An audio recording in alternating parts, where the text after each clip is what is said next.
Entonces, siguiendo con la infraestructura de puentes, nosotros hemos revisado, hemos observado, pues ya algunas partes del puente como tal, pero nos hemos enfocado sobre todo, y pues es también bastante obvio, de que especialmente muchas veces nos vamos a enfocar en lo que es la superestructura, ¿sí? Ya sabemos de que básicamente la superestructura será aquella que tenga contacto directo con los vehículos, como tal. Em, pero el que se encarga de darle estabilidad a esta superestructura sería entonces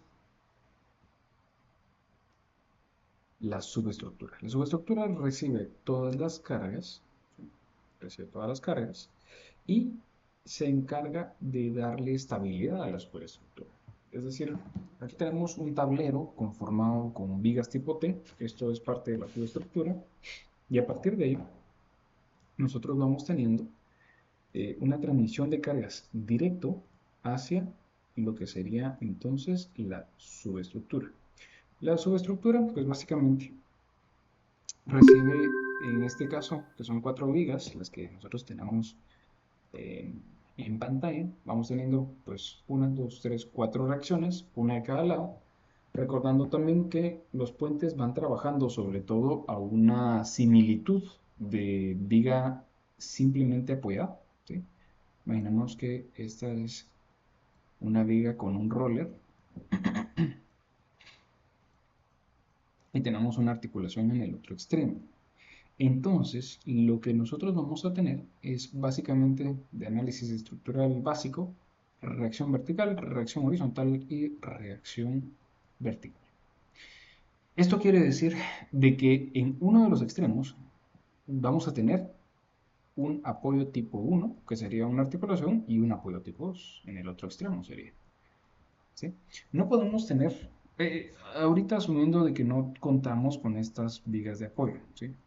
Hablo de puentes, perdón, simplemente apoyados.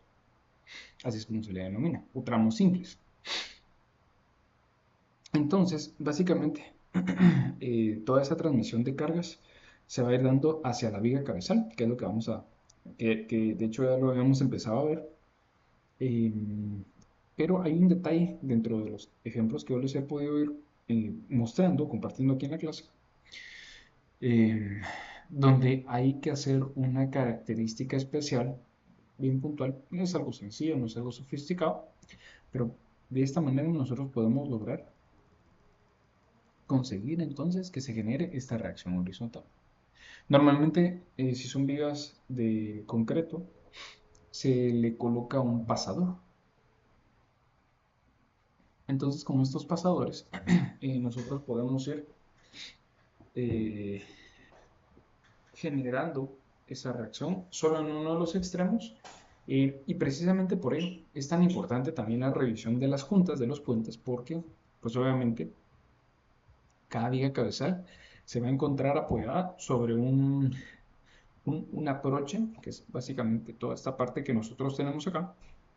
Pero este aproche, ¿sí? Esta acumulación, este volumen de suelo que nosotros tenemos en los extremos, previo al apoyo, va a tener cierta estratigrafía y va a tener cierto volumen también de terreno. Así como también puede tener obras de contención, obras de protección hidráulicas, etcétera, etcétera. Pero lo que voy es de que cada uno de estos factores que yo les menciono afecta directamente la forma en la que va a vibrar el puente, ¿sí? O los apoyos. Entonces ha pasado algunas veces, pues han habido ejemplos donde el puente, ¿qué es lo que ocurre? Como tenemos un tablero, digamos que en este caso, esta calculadora, nosotros la tenemos apoyada sobre dos manos, ¿sí? Y lo que pasa es de que con el movimiento de los sismos, pues en alguna ocasión se puede separar tanto que el tablero pues termina cayendo como tal, ¿no? Entonces, es muy importante que ese desplazamiento que puede ocurrir en este sentido del puente, ¿sí? para este sentido, también sea revisado, ¿sí?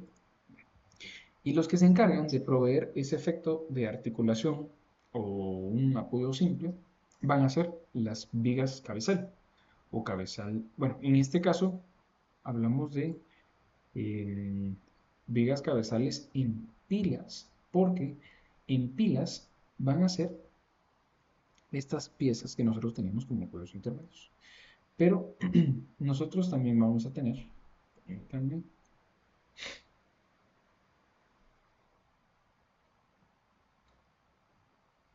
negativo, perdónenme ustedes, si es en esta diapositiva donde les estamos explicando. Nosotros también vamos a tener de que esta viga tipo cabezal también podría estar ubicada sobre los estribos. Quiere decir de que estas vigas cabezal, vamos a limpiar aquí un poquito los esquemas.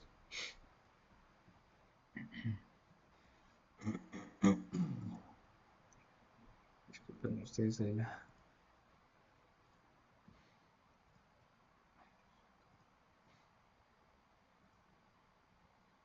Para lo que serían los estribos, estribo de entrada, estribo de salida, vamos a hacerlo con una línea. Digamos que acá en el círculo o en la forma de este color rojo, nosotros lo que tenemos son vigas cabezal. En cambio, en las que están en color verde, nosotros tenemos pilas acá, en estas partes, y a estas se les denomina vigas o cabezal de pilas, ¿sí? Entonces, tenemos dos elementos diferentes, cada uno se encarga de recibir las cargas que distribuye la viga y ya las transmite o ya sea bien hacia las pilas o hacia el estribo, cualquiera de esos dos caminos. Eh, Estos miembros estructurales, vamos a ver, sí, básicamente funciona como el apoyo al sistema del tablero, ¿verdad? En algunos casos el cabezal de la pila y la pila de soporte vertical son uno solo, quiere decir de que muchas veces esta pieza, tal vez no es que se funda monolíticamente porque es complicado y son volúmenes grandes, otras veces cuando sean estructuras pues, un poco más pequeñas de dimensión, tal vez sí, pero básicamente se comportan como que si fuese una sola pieza, ¿sí? Entonces, esto permite de que, o esto originó, mejor dicho,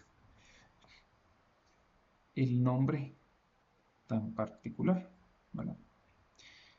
Eh, de cabezal, y esto de T invertida hace referencia a que en este punto, vamos a limpiar nuevamente los esquemas,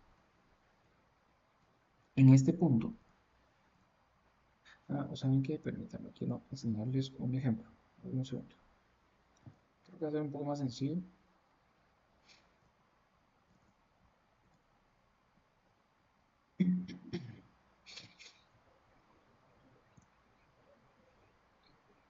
A ver, le voy a poner,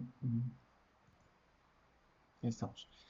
Por ejemplo, respondiendo a la pregunta de qué cantidad de vigas, normalmente, pues algo que nosotros podemos realizar es utilizar una distribución que obedezca a la presencia del vehículo. De hecho, eso lo vamos a ver, se llama líneas de influencia. Pero si, por ejemplo, un vehículo pues está circulando, vamos a ver, aquí teníamos 640. Sí, aquí se pretende que pues sean dos carriles bastante justos.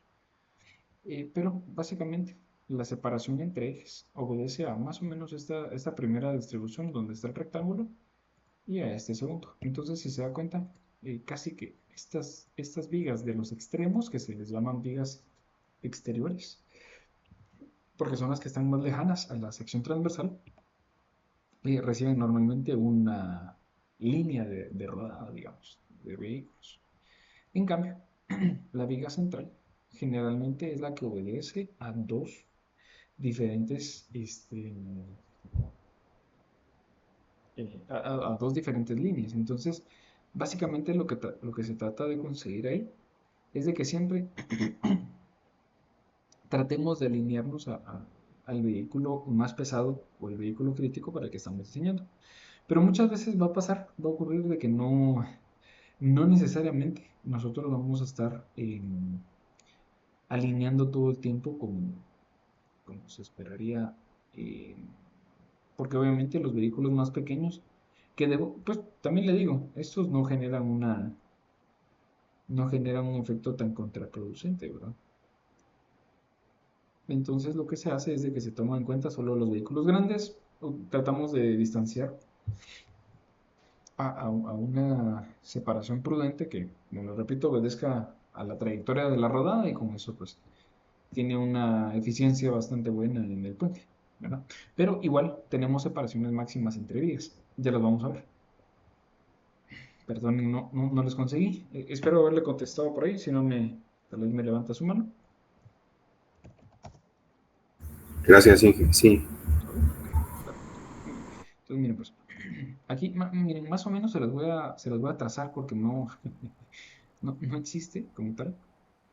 No encuentro rápidamente un puente que tenga este esquema de una viga tipo T, pero para que ustedes se hagan una idea, si prestamos atención a los dos rectángulos que yo he seleccionado, más o menos, esas vigas tipo T invertida en pila se refiere a que generan una cortina acá en la parte central, que también soy sincero, no es tan grande, es más o menos 30, 40 centímetros, 50, dependiendo del cortante que pudiera inducir el puente, ¿sí? Porque estas líneas en verde acá son los puentes, las vigas, y esta cortina evita que uno de los, pues entre los dos puentes se vayan a chocar, ¿sí? Entonces, eh, lo que hacemos es de que se provee la viga cabezal, que es el rectángulo que se quedó seleccionado solamente. Eh, Viga cortina, ¿verdad? Y esto es lo que produce esta viga tipo T invertida, que es la que nos dicta acá el, el nombre común que se le da. Viga, ahí está. Puede ser sección transversal cuadrada, rectangular o T invertida, ¿verdad? Geometría particular, si es de que nosotros tuviéramos la necesidad de tener que ubicar alguna pieza que fuese diferente, como por ejemplo las que les enseñaba la otra vez. Nosotros tenemos en aquel proyecto que les dije donde hay un puente en curva, precisamente ese puente que está en una curva, pues ¿qué es lo que sucede con él? Justamente a mitad de curva se dejó un, se dejó una interconexión entre el puente de concreto y el puente de metal. Entonces, vamos a ver, aquí, miren ustedes, aquí tenemos una sección pequeñita de las vigas de concreto preesforzado del puente. Y esta viga cabezal no tiene una forma tan regular. Digamos que si nosotros aislamos todas las piezas, vean ustedes, o sea, es como un rectángulo, obedece aquí un poco a la geometría, eh, pero no es una forma definida como tal, ¿verdad? Entonces, precisamente es porque de un lado recibe las vigas de concreto y del otro lado pues ya salimos con el puente que es especialmente de metal en este caso. Entonces, lo que nosotros hacemos es de que vamos a ubicar estas vigas cabezal de pila o vigas tipo cabezal para de tal forma que puedan generar un soporte adecuado para nuestras vigas de apoyo y entre el apoyo de estas vigas hablemos de las longitudinales eh, y las vigas tipo cabezal, nosotros vamos a tener un elemento que es de suma importancia, que se utiliza para garantizar el tiempo de vida útil de los puentes, conocido como apoyos elastoméricos, neopreno, pero el nombre de neopreno, de hecho, hasta no hace mucho se empezó a oficializar porque antes hacía referencia a una marca muy popular.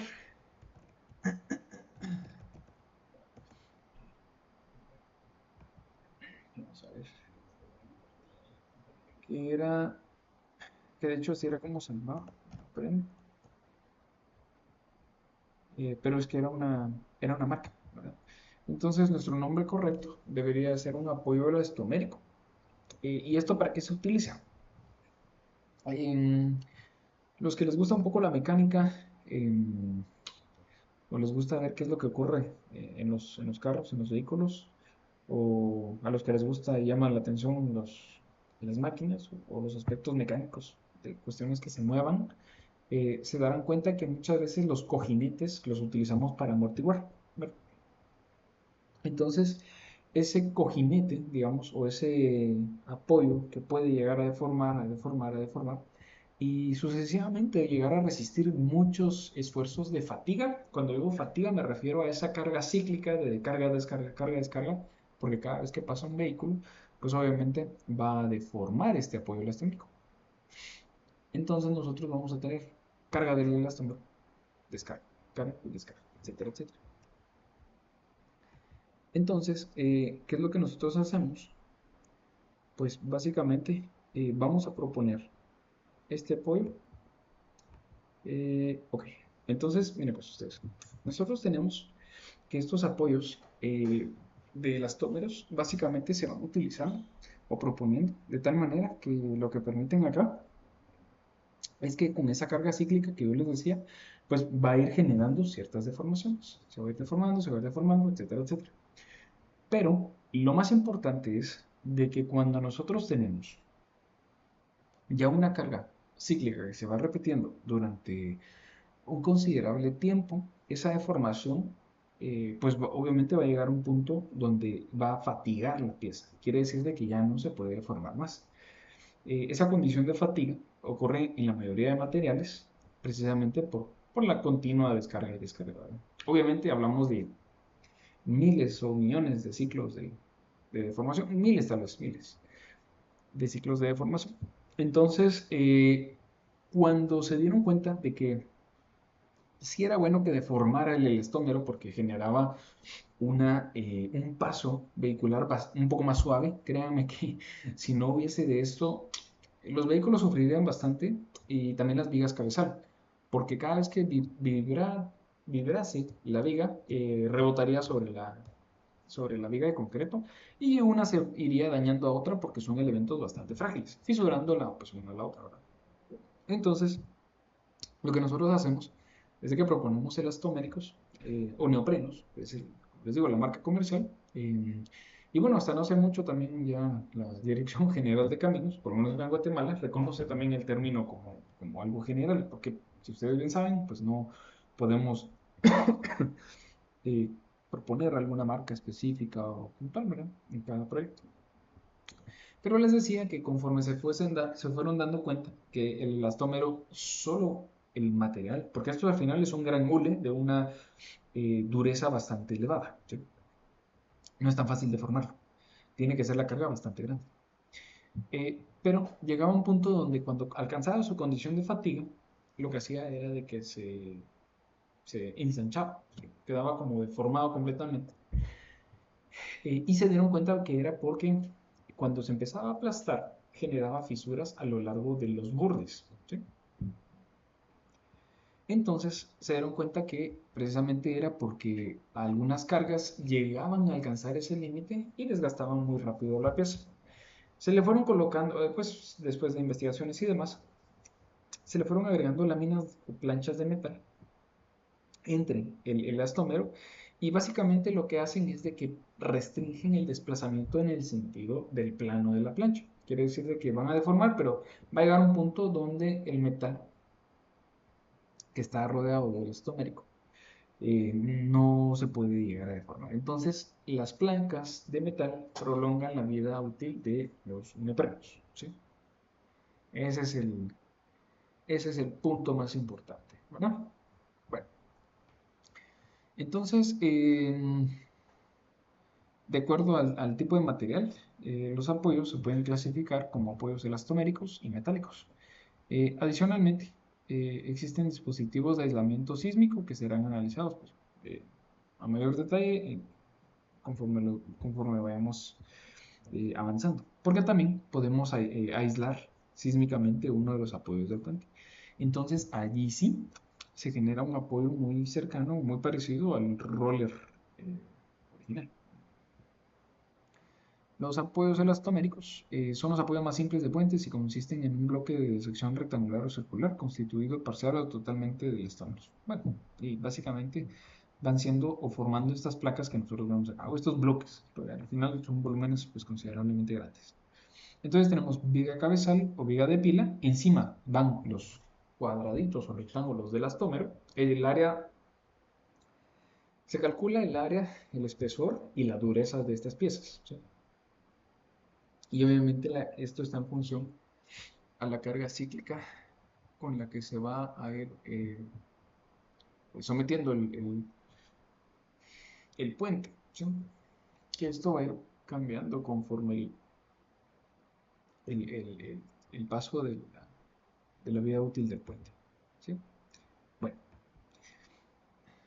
detalles del neopreno o del elastomérico es de que pues tenemos, ojo, esto es tomado de un proyecto, no, por favor no tomarlo como, es que aquí dice dimensiones mínimas, entonces no van a creer que siempre va a ser así, esto no es ley, esto es eh, específico para este proyecto, por favor.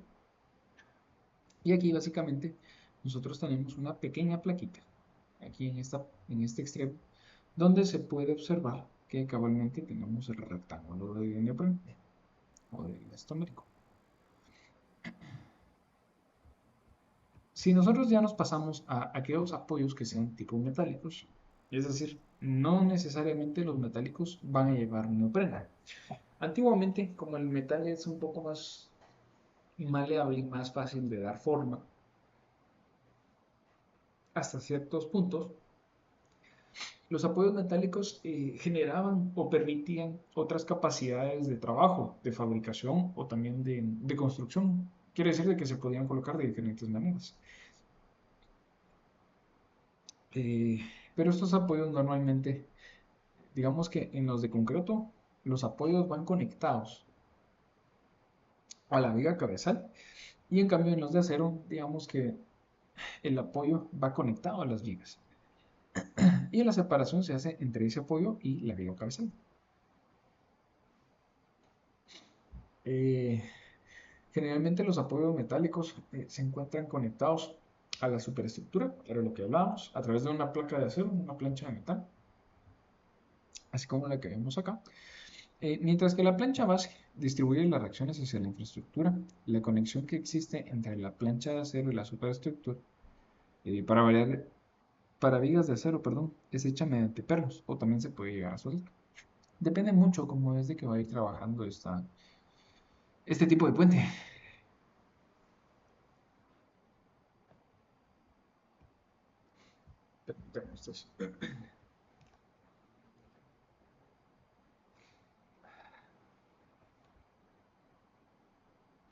Perdón, denme un segundito. Vamos a continuar. Muy bien, entonces la conexión entre estas placas y las vigas generalmente va a soldar, pero también se puede atornillar. Pero lo que sí tiene que ir a través de pernos es sobre la viga cabezal, esos apoyos, ese perno que va a quedar dentro de la fundición, porque digamos que es el punto de conexión entre las placas a través de tornillería y tuercas, ¿vale? Que vamos a ir teniendo. Aquí lo que nosotros vemos en la foto, perdón, aquí me hizo falta indicar que en la foto lo que se ve es una instalación no conveniente. Simplemente para llegar al nivel de rasante metieron unas placas que, digamos, generan un efecto como simplemente apoyado. Es un puente ya de muchos años, pero vale la pena mencionar pues que no es algo que no se debe de hacer. Hay apoyos que son tipo rocker. Estos pues originalmente generaban un efecto como de balancín. Esto lo que producía era tener una articulación casi que doble, porque al perno, aquí de anclaje, se le dejaba cierta holgura. Estas dos líneas que ustedes ven acá es la perforación del perno, pues pasa al perno, aquí con doble tuerca, y esto permitía que el apoyo, pues obviamente fuera a tener doble punto de articulación. Uno sería acá por la superficie, esta redondeada que tenía, que es este contorno, vamos a poner aquí el contorno, y pues obviamente el pin que iba a llegar a limitar el desplazamiento a través de la abertura que aquí quedara. Entonces,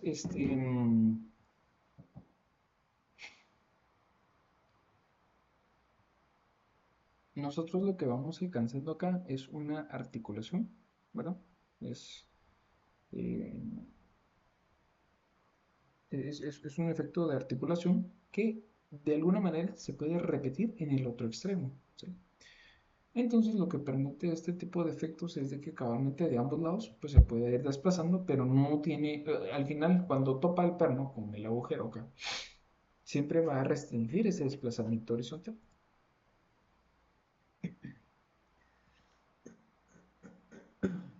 Perdón. Este apoyo articulado, que también se puede trabajar a partir de una placa fija, genera un pin.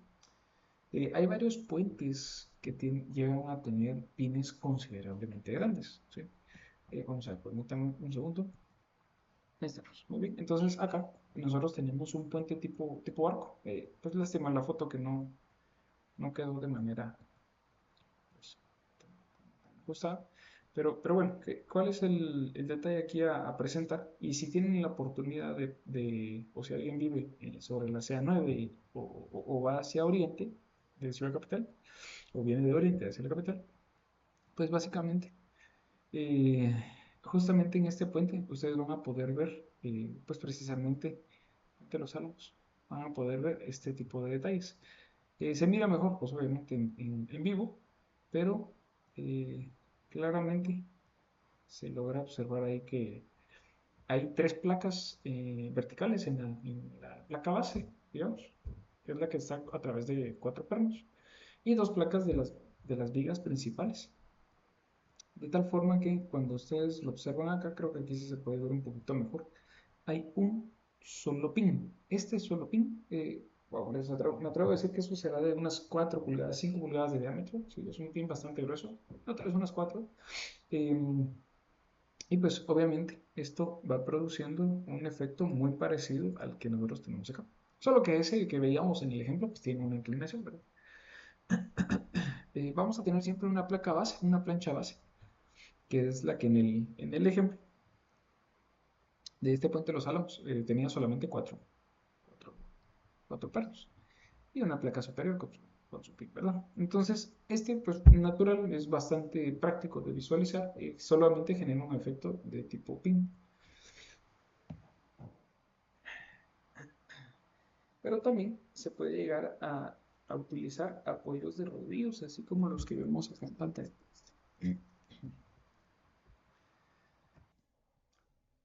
Entonces, acá básicamente el efecto que se produce es una reacción vertical pura, es bastante práctico. Incluso aprovecho la fotografía para poderles presentar acá. Esta es una viga tipo T, ¿sí? Cabezal. Mm, Está separada, ¿sí? No es una viga continua. Este era un detalle que anteriormente se utilizaba hace muchos años, pero se ha determinado de que la distorsión que puede producir el puente, que los apoyos estén libres, ahí puede llegar a generar problemas, ¿sí? Entonces, lo que se busca ahora es de que todos estos puntos de apoyo estén conectados entre ellos a través de la viga cabezal o cabezal de pila, ¿sí? Entonces acá, que digamos, esta es la viga cabezal, es más o menos como una viga tipo T. Si ustedes observan acá, T invertida. Si ustedes observan acá, lo que nosotros tenemos es cabalmente esa cortina que yo les decía. Este puente es más pequeño, ¿sí? Que el que tenemos. No, les miento. Al parecer son de las mismas dimensiones, pero obviamente la variación que se da acá es porque sin duda este apoyo es el que simplemente apoya y aquí seguramente está el articulado. Entonces, lo que nosotros buscamos acá es de que haya un rodillo, ¿sí? Que pueda generar ese tipo de efecto, en el cual pues solamente vamos a tener una reacción vertical como tal, ¿verdad? Se puede utilizar en concreto, metal, preforzado, etcétera, etcétera. Y ahora si pasamos a las columnas, lo que vamos a tener Son básicamente pilas o columnas de diferentes formas, geometría, etcétera, etcétera.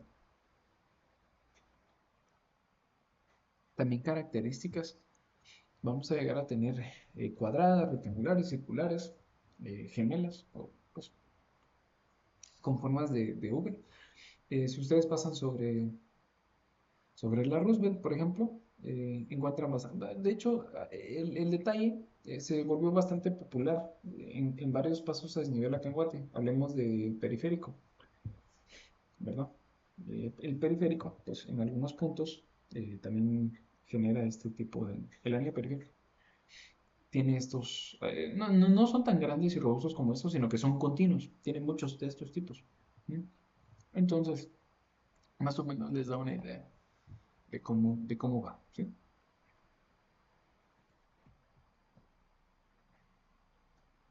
Y básicamente lo que hace esto es pues recibir la viga cabezal.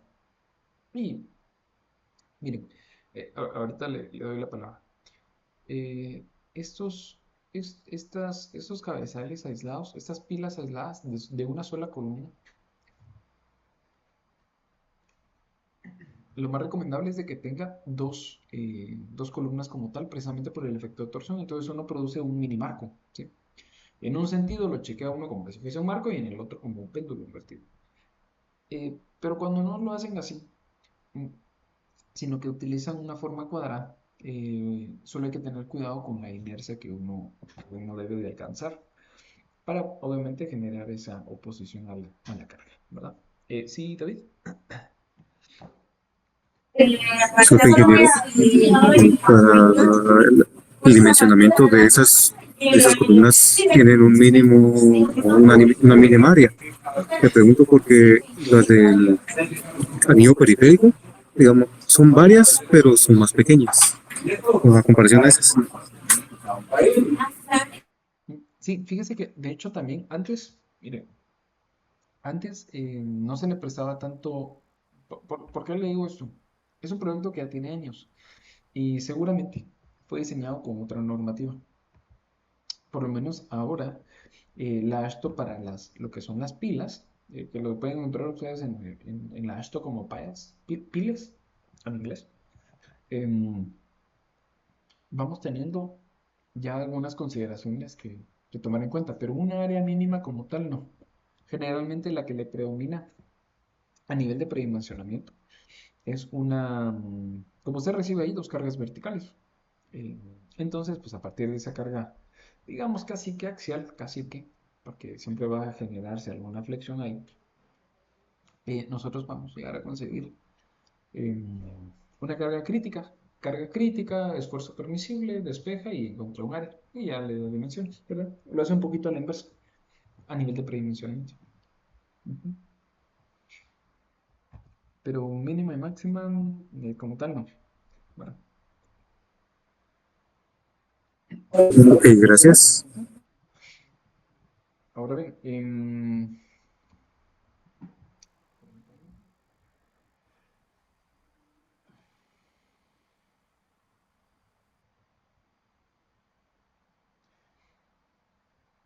perdón.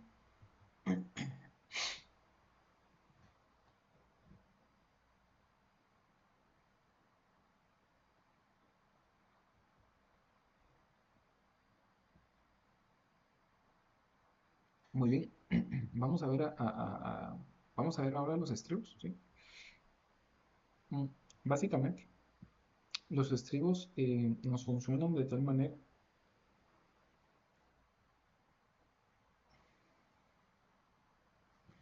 de que se encargan de recibir a través de la viga cabezal la distribución de cargas de las vigas longitudinales.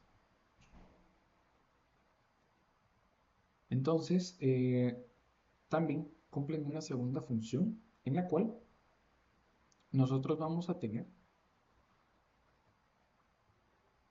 perdón, vamos a tener que contener el suelo, ¿sí? Entonces, ¿por qué les digo esto? A simple vista, este tipo de armado, básicamente lo que nos llega a generar acá es un detalle. pues de una doble cama, un refuerzo bastante robusto, pero es porque precisamente este armado obedece a un paso a desnivel. Si ustedes logran ver aquí detenidamente, perdón que hasta ahí llega el zoom, no, hasta ahí llega el zoom. Lo que tenemos acá son esos bloques característicos de pasos a desnivel que se encargan de contener rampas, ¿sí?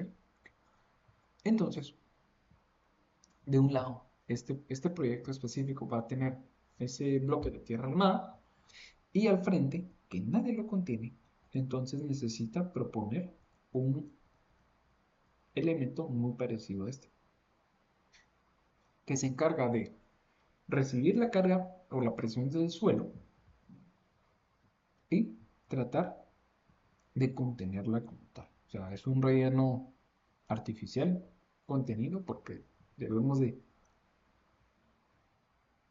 debemos de llegar a dar una superficie completamente estable a la rasante, ¿sí? Entonces, normalmente, si ustedes, a ver, cuando nosotros tenemos muros de contención, generalmente, pues de un lado vamos a tener cargas activas y las pasivas también, que en conjunto, pues todas estas tratan de generar un equilibrio en el muro y que no se va a desfasar de su punto. Pero cuando nosotros tenemos estribos, imagínenselo como un muro de contención, pero que adicional, del lado de las cargas donde está el relleno, vamos a tener un empuje producido por las cargas distribuidas vehiculares, ¿sí? Entonces, pues te los comento porque a nivel de a nivel de diseño hay que tomarlo en cuenta, ¿sí? En este caso, este ejemplo es para un paso a desnivel, pero también podemos llegar a tener estribos que están a la par de un río o que el río en las crecidas máximas va a llegar a interactuar con este estribo. Entonces, a pesar de que es en sentido contrario, pero el efecto dinámico, no, ¿cómo es? El efecto de estos vórtices que puede causar algún saliente, como por ejemplo que las columnas nos quedasen salidas del estribo, ¿sí? Y que el río fuese a circular por ahí, puede causar acumulación de basura, que los troncos topen ahí, que las rocas topen, eh, y también cambiar la forma en la que el flujo ante crecidas máximas puede llegar a circular en ese punto determinado. Entonces, van a ser parámetros que habrá que tomar en cuenta cuando se diseñe. Y el mejor, obviamente, sea el que sea un paso desnivel, sea un río, pues es dejar una textura completamente plana, ¿sí? Aunque por detrás, digamos, existan las columnas, como las que ya veíamos anteriormente, como estas, porque siempre las cargas de las vigas las transmitimos a una columna, ¿sí? Y a estas pues se conectan a través de una viga, que es la que nosotros vimos. Pero normalmente estas columnas ustedes las pueden desarrollar hacia atrás de la fachada, digamos, de los muros. O hacia adelante, no pasa nada, pero es parte ya del diseño que ustedes vayan haciendo. Y obviamente vamos a llegar a tener diferentes tipos de cimentaciones en las cuales nosotros podemos tener algunas características que lleguen a generar cierta demanda en función a la carga, pues obviamente que vamos a tener, a los suelos también, y muy especialmente con mucho cuidado, como les decía hace algún tiempo, muchos de los puentes que puedan llegar a trabajar pueden llegar a estar relacionados con ríos, entonces un río generalmente tiende a llevarse en sí lo que son limos y a veces arcillas también, ¿verdad? Entonces, las lava, dejando generalmente granos, hablemos de arenas o rocas. No en su totalidad, obviamente, pero a lo que voy es de que muchas veces muy cerca de ríos podemos llegar a encontrarnos con suelos sobre todo arenosos. No es la mayoría de casos, obviamente, pero les digo que es un poco más frecuente que pase eso. El segundo escenario. Y por ejemplo, también háganse ustedes una idea de que, por ejemplo, estuvimos trabajando sobre los puentes de la C9. eh, hablemos toda esa parte de rancho eh, y los que se van a construir hasta más o menos hasta Mayuelas, por ahí, un lugar que se llama Mayuelas. Casi todos esos puentes que están sobre la CA9 van teniendo presencia de mantos rocosos, ¿sí? Entonces, así como, permítanme, no recuerdo si les enseñé este proyecto. Permítanme, vamos a ver acá. Voy a grabar. Ahí estamos. De hecho, pues el plan acá era generar dos puentes. Es un proyecto abandonado que retomamos ya hace varios años. Y básicamente lo que se hizo acá fue que teníamos un apoyo intermedio. Me van a perdonar, solo en lo que carga la fotografía. Pero básicamente esto era lo que les quería. Esta foto es la que les quería enseñar. Ahorita solo que cargue, ¿sí? Muy bien, ¿qué se hizo? Si ustedes se dan cuenta, aquí tenemos, bueno, hay una pila. Esto fue de hace dos gobiernos, ¿sí? Y pues se quedó ahí solo a nivel de estribos, ¿no? Entonces, ¿qué fue lo que pasó? Que hay una gran roca que a través de una exploración, aquí creo que no se puede dimensionar eh, el tamaño de la pieza. Vamos a ver si tenemos más fotos. Pero lo que les iba a decir es de que, vamos a ver, si no se logra dimensionar correctamente. Bueno, este es su servidor. Vamos a revisar por acá. Sí, bueno, no se logra apreciar bien. Pero para que ustedes hagan una idea, esta roca tenía una altura aquí, poquito mayor a 2 metros, ¿sí? Hablamos de que de ancho esta pieza llegaba a alcanzar casi los 10 metros, aprox. De tal manera que les quiero comentar. La investigación geotécnica arrojó la información de que esto que nosotros vemos aquí en la fotografía era pues justamente un manto rocoso. Y esta digamos que era la punta que salía a la superficie. Y pues si ustedes observaron aquí a la par tenemos ríos, bueno, basura lamentablemente. Pero todas estas grandes rocas de estas dimensiones tan considerables, acá se utilizaron, vean ustedes que esto parece como una presa, más o menos. Todas estas piezas, todas estas rocas tan grandes, lo que generaban era, pues que obviamente el río tuviese un comportamiento en el cual lo rodeaba, ¿sí? Entonces acá, eh, la idea que se utilizó fue de que el estribo se apoyase sobre la roca. Entonces quedó anclado a la roca de tan grande que era muchísimo mejor que tener que demoler la roca y tener que rellenar para generar una cimentación adecuada. ¿A qué quiero llegar? A pesar de que nosotros, pues siempre como docentes les vamos a explicar los casos idealizados, bueno, de mi parte especialmente, me gusta llegarles en la medida de las posibilidades y cuando esté pues, en mis manos, con mucho gusto, mostrarles ejemplos de proyectos donde pues he tenido, digamos, la bendición y la oportunidad de participar, o de los que he sabido, de los que algún colega me pregunta y demás, eh,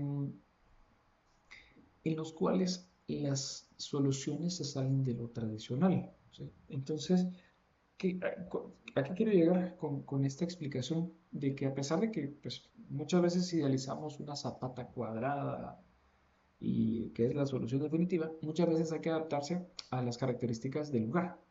Además, también, cuando ustedes aprenden a controlarlas, pueden llegar a generar resultados bastante eficientes, ¿no? Entonces, esto lo que les permite es a ustedes tener comportamientos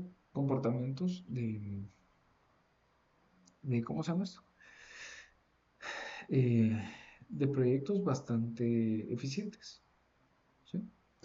Entonces, todas estas características van siendo las que van formando todo ese grupo desde la viga cabezal hasta la cimentación, pasando por el estribo, los tipos de apoyos, los neoprenos y demás, sería todo lo que corresponde a la subestructura, ¿sí? Y ahora que nos vamos a pasar a la superestructura, que es bastante pequeño también, pues básicamente sobre esta es donde van a actuar todas esas cargas móviles, vehiculares, peatonales, y esta se encarga de, en sus puntos de apoyo, que generalmente son los puntos extremos, distribuir las cargas de manera adecuada. Vamos a tener generalmente superficies de rodamiento. Vamos a tener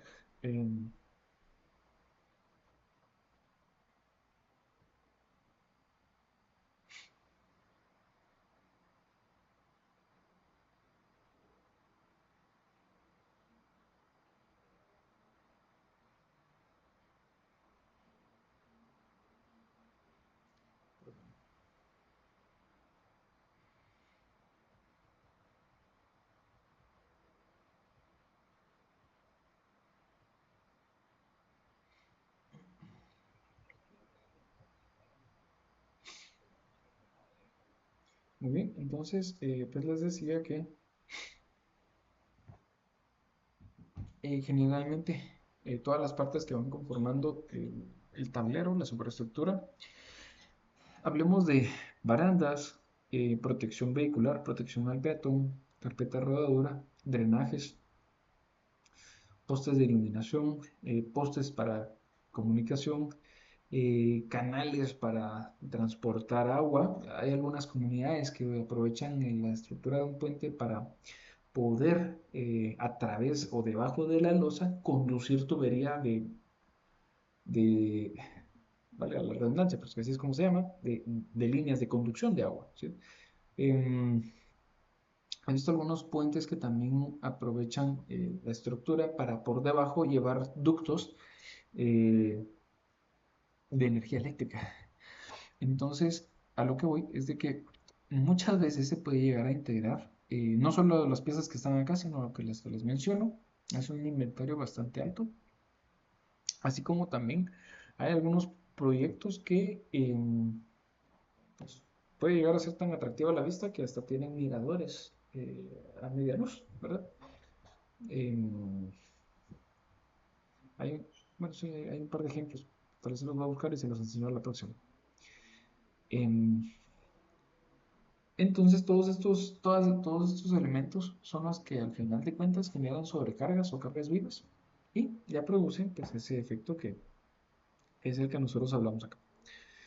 Em, ¿Qué componentes vamos a tener en un sistema de tablero? Pues obviamente sería em, la losa como tal, ¿sí? La losa o loseta del tablero. Este es el principal elemento, este se encarga de distribuir todas las cargas a través de ya saben, a través de los, de la interconexión que va a llegar a tener con las vigas longitudinales. Entiéndase vigas longitudinales concreto, acero, concreto preesforzado y pues las vigas longitudinales. Que también pues no solamente van con esta forma, sino que van teniendo también esos elementos transversales que vamos a ir viendo. ¿Sí?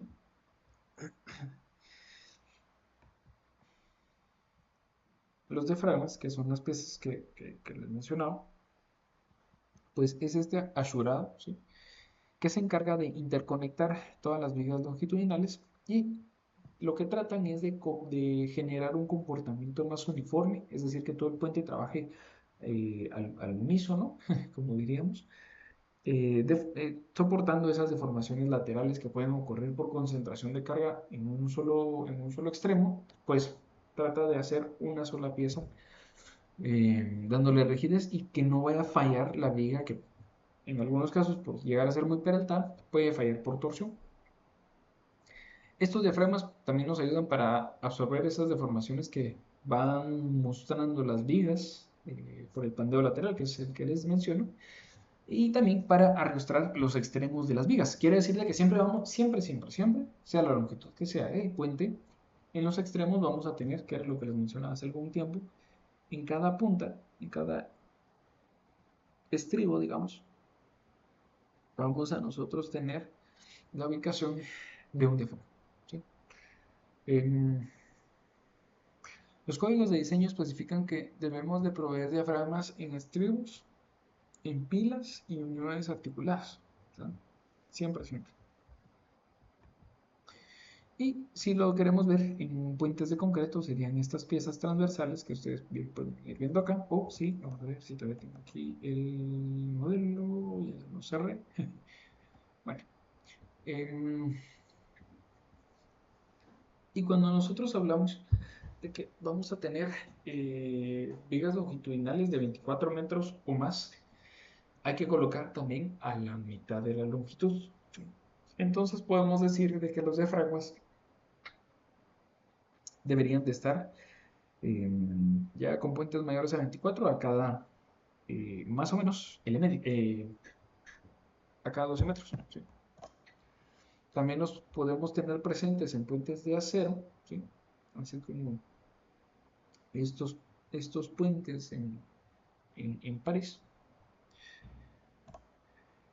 Y ya para ir finalizando esta parte de los componentes, pues obviamente, como es parte de una carretera, necesitamos que la sección transversal en la vía que va a estar circulando sobre el puente, pues obviamente cuente con los elementos de una carretera, es decir, su señalización, señalización vertical horizontal, en algunos casos iluminación, puede ser también. Em, en algunos casos muy puntuales pueden llegar a formar parte de un sistema estructural del puente y en otros casos estos mismos tienen directamente solo funciones viales. ¿Sí? Entonces, ahora se acostumbra mucho que los puentes van teniendo accesorios que, pues, en realidad solo generan una visual mejor, ¿verdad? Pero, pues, nosotros podemos llegar a tener, dependiendo de la fase de planificación, señalización, pavimentos pendientes. Recordemos que también el puente recibe o es un área impermeable grande, entonces también tenemos que proveer ese drenaje, ¿sí?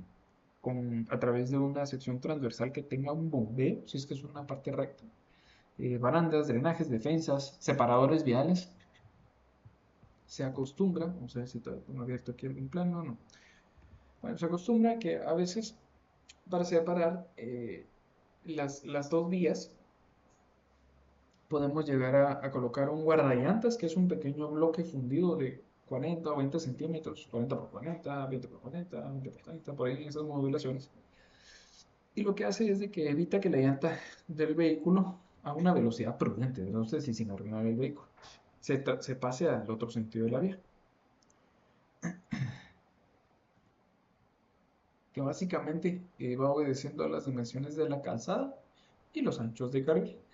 Esto es un poco más referente a vías, pero pues obviamente, como les digo, nosotros estamos recibiendo una carretera en el puente. Entonces esta carretera lo que debe hacer es mantener su ancho, ¿sí? No porque vamos a entrar a un puente, el usuario del vehículo debe de percibir que está entrando a un área más contraída, ¿sí? O sea, sí también hay velocidades restringidas, pero muchas veces en la carretera los puentes están tan, considerando tan bien la calzada que ni siquiera uno se da cuenta cuando hay un puente. Eso es un muy buen puente, ¿verdad? Y que pues obviamente podemos llegar a tener puentes con una sola calzada o varias calzadas separando entonces las vías vehiculares. Esto genera un efecto importante cuando veamos líneas de influencia, porque digamos que la línea de influencia, para adelantarles un poquito, es algo así como una envolvente de momentos. Pero como nosotros, digamos que cuando ustedes diseñan una viga de un sistema de marcos para una edificación, lo que contemplan es un momento estático que, digamos, de una viga transversal, encuentran el máximo y ese utilizan para generar esfuerzos a flexión y un diseño. En un puente, el problema está en que la viga tiene una carga móvil que produce un momento máximo y ese momento máximo se va desplazando en toda la longitud. Entonces, ahí es donde entran en juego las líneas de influencia. ¿Sí? Eh, seguimos aquí con las calzadas, pues esto obedece un poco más, como les digo, a vías. Tenemos diferentes tipos de carreteras, las tipo A, B y C, pero todas estas se basan en las secciones transversales típicas, más banquetas en algunos casos, ¿sí? Entonces, esto va marcando la diferencia. Y pues que obviamente vamos a tener ciertos carriles para circular, ya sea bien vehículos, bicicletas, peatones, pistas para, o pues anchos de banqueta bastante grandes para que la gente pues pueda ir circulando sin ningún problema o inconveniente, ¿sí? Y a pesar de que nosotros, que era lo que más o menos les decía a un inicio, o respondiendo a la pregunta del compañero, cuando nosotros vamos a tener un ancho designado, que es el carril para que circule el vehículo, es decir, contemplando toda la dimensión, si es un tráiler, por ejemplo, todo el ancho de ese furgón, o la separación, si ustedes quieren verlo, entre retrovisores, digamos. Todo eso es el carril, más una parte de seguridad, todo eso es el carril de circulación. Pero aparte vamos a tener el carril de diseño, que es donde frecuentemente se van a encontrar el desplazamiento de las llantas, porque obviamente la separación entre llantas es más pequeña que todo el ancho del vehículo. Es una diferencia que hay que tomar en cuenta. Y obviamente vamos a tener que aplicar para que puedan circular estas llantas una superficie de rodamiento adecuada. Cuando nosotros tenemos una superficie de rodamiento en un puente, puede ser directamente la losa fundida, solo hay que contemplar una parte de,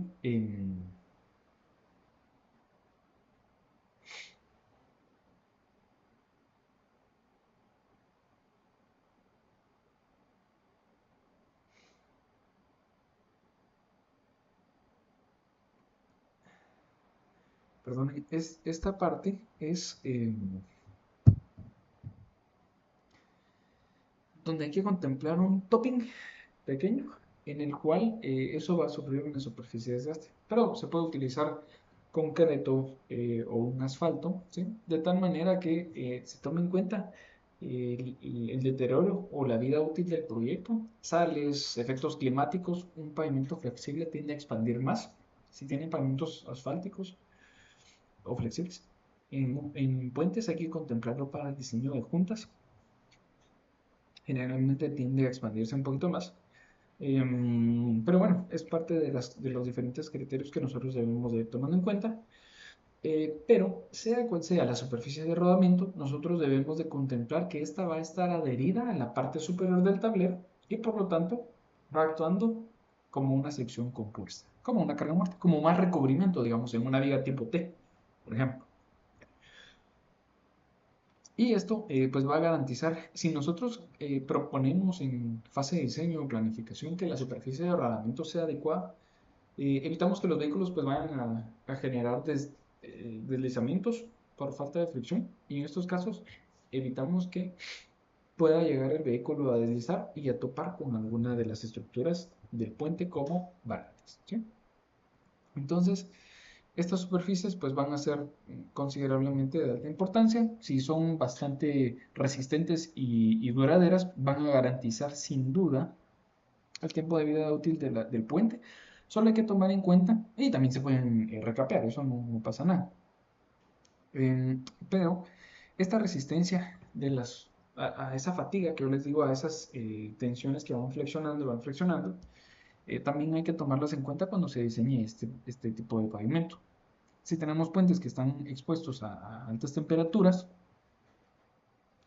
o a una alta exposición al sol, también habrá que tomarlo en cuenta, porque esto puede deteriorar no solo la señalización horizontal, sino que también el pavimento como tal, ¿no? Entonces, básicamente, em, eso es en cuanto a la superficie y las barandas, que pues ya más o menos hemos tenido un acercamiento. De hecho, ahora que ya estamos por terminar las partes de un puente, vamos a entrar directamente a revisar un libro de texto en el cual pues nosotros podemos ir viendo cálculos como estos, ¿verdad? Ya los vamos a ver. Si ustedes se fijan aquí, aparecen los dos ejemplos que yo les mencionaba hace algún tiempo, donde tenemos barandas para peatones, en el cual lo que se hace es disponer una pieza que simplemente es un, una garantía de que alguien no va a caer al río o algún barranco, ¿sí? Pero las que sean para tráfico vehicular generalmente están diseñadas para colisiones laterales a través de vehículos. Entonces es algo que se puede ver. Aquí tenemos algunos ejemplos que aparecen en la norma ASHTO, pero obviamente van a ir variando y de hecho es uno de los primeros ejemplos de cálculo que aparece en el próximo libro. Y con esto terminamos las partes del puente.